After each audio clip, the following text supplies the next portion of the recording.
Todd Young Online presents Young Tales. Tales for the young and the young at heart. Today's story, Dinner for Five, an original story by Todd Young. The four children hurried down the hallway, moved along by the man in the black and white suit. The hall rushed by. There were so many things to see. Never had they been in a house so large and grand before. Shiny things, paintings, shelves full of wonders, but every time one of them would try to stop and look, they got shuffled on. "Hurry, hurry, children, we don't have much time," the man would say. "The Lord Mayor will be home soon, and we still have so much to do." They pushed on through a large swinging door and slid to a stop in the kitchen. Oh, the warm, delicious smells washed over them and reminded them they hadn't eaten in a while. All around them, pots bubbled and burped fragrant steam. Cakes, pies, and breads lined the counters along with other multitudinal baskets of colored fruits and vegetables.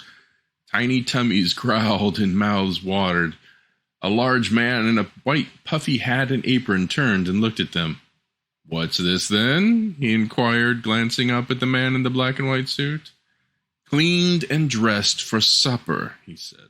"Lord Mayor's orders." "Huh, righto. Come on, you lot." The man in the big puffy white hat and apron shuffled them off into the next room. An hour later, the Lord Mayor pulled up a chair and sat at the large wooden dining table. It was resplendent with fine china and silverware, crystal goblets filled with fine wine, crusty breads, fragrant cheeses, and bowls of colorful, juicy fruits filled the setting. As he sat down, the man in the black and white suit set a large pie before him, still steaming. The Lord Mayor smiled and inhaled deeply. Mincemeat, his favorite. The Lord Mayor, taking his knife from his setting, cut himself a large helping and moved it to his plate, thinking about how he had missed lunch due to meetings and other ridiculously mundane policy business.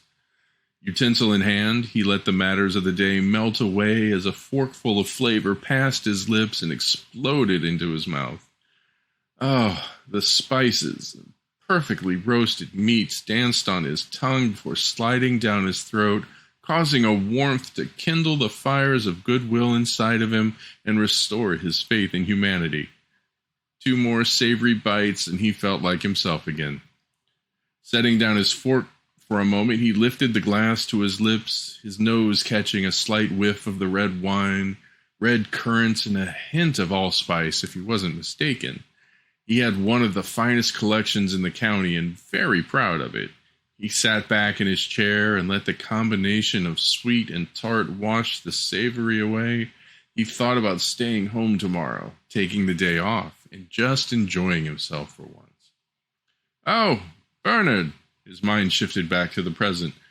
"Yes, Lord Mayor," the man in the black and white suit said. "The children?" "Sir?" "The children, where are they?" "As you ordered, sir."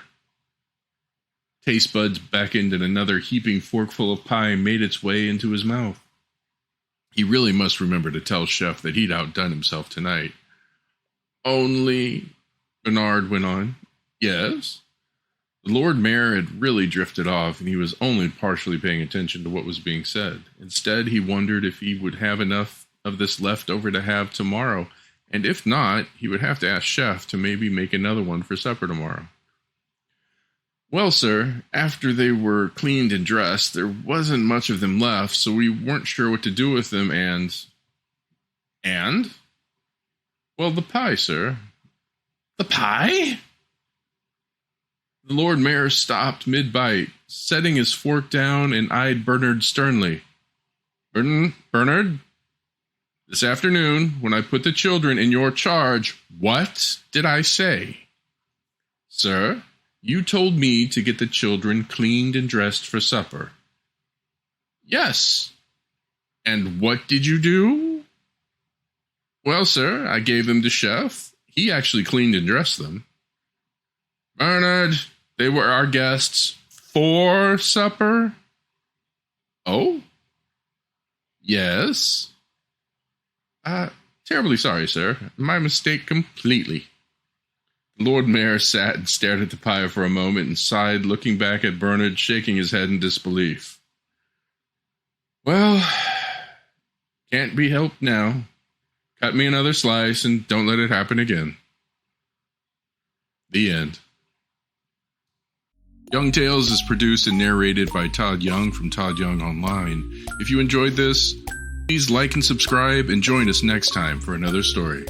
Thank you for your support.